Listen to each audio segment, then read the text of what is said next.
Cyber crime काय असतं? ते cyber crime is the clever manipulation of human emotions. Trending fraud काय आहे? ते आप्पाचा विषय हार्ड आहे. आप्पाचा विषय. आप्पाच्याकडे क्रेडिटचं हा. कार्ड आहे, त्या क्रेडिट कार्ड मधनच फ्रॉड होतात ऍक्च्युली. डिजिटल अरेस्ट नावाचा एक प्रकार होतो. सिनियरशी कनेक्ट करण्यासाठी स्काईप कॉलवरती त्यांना स्विच केलं जातं. ते एक डिजिटल हिप्नोटायझेशनचा एक इरा तयार होतो. मग ह्याच्यामध्ये लिमिट नाही. 3 महिन्यापूर्वी एक केस आली होती. एक महिला होती, घाबरलेली आणि त्यांनी सांगितलं माझे 2 लाख रुपये घेतले. आम्ही सुद्धा थोडंसं आश्चर्यचकित झालो. तुम्ही जर हा बंद केला तर तुमच्यावरती कारवाई होईल, पोलीस तुम्हाला पकडायला. ती महिला एज्युकेटेड होती, ऍक्च्युली सीए होती. हो हो हो.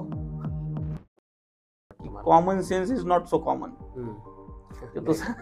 आणि we said blindly said we are not blind. यांचा मोटिव्ह काय असतो? मोटिव्ह मध्ये 2 प्रकार आहेत. हे जे हॅकर्स आहेत एक पाऊल पोलिसांच्या पुढे आहेत, असं आहे का? माझा हा सरळ प्रश्न. नाही, ऍक्च्युली त्या गोष्टींकडे बघताना टास्क फ्रॉड मध्ये तुम्हाला घर बसल्या वर्क फ्रॉम होम, घर बसल्या तुम्हाला टास्क दिला जाईल. तिथून जर तुम्ही पूर्ण केला तर तुम्हाला दिवसाला 3,000 रुपये मिळतील, 4,000 रुपये मिळतील. म्हणजे लाखांमध्येच सगळ्या गोष्टी आहेत. 25 लाख, 50 लाख, 60 लाख अशा पद्धतीने आले. काय शिक्षा झाली त्या मुलाला? त्यांना अटक झाली. भीती आणि लोभ ह्या 2 अशा गोष्टी आहेत ज्याच्या थ्रूच ह्या सगळ्या गोष्टी घडतात.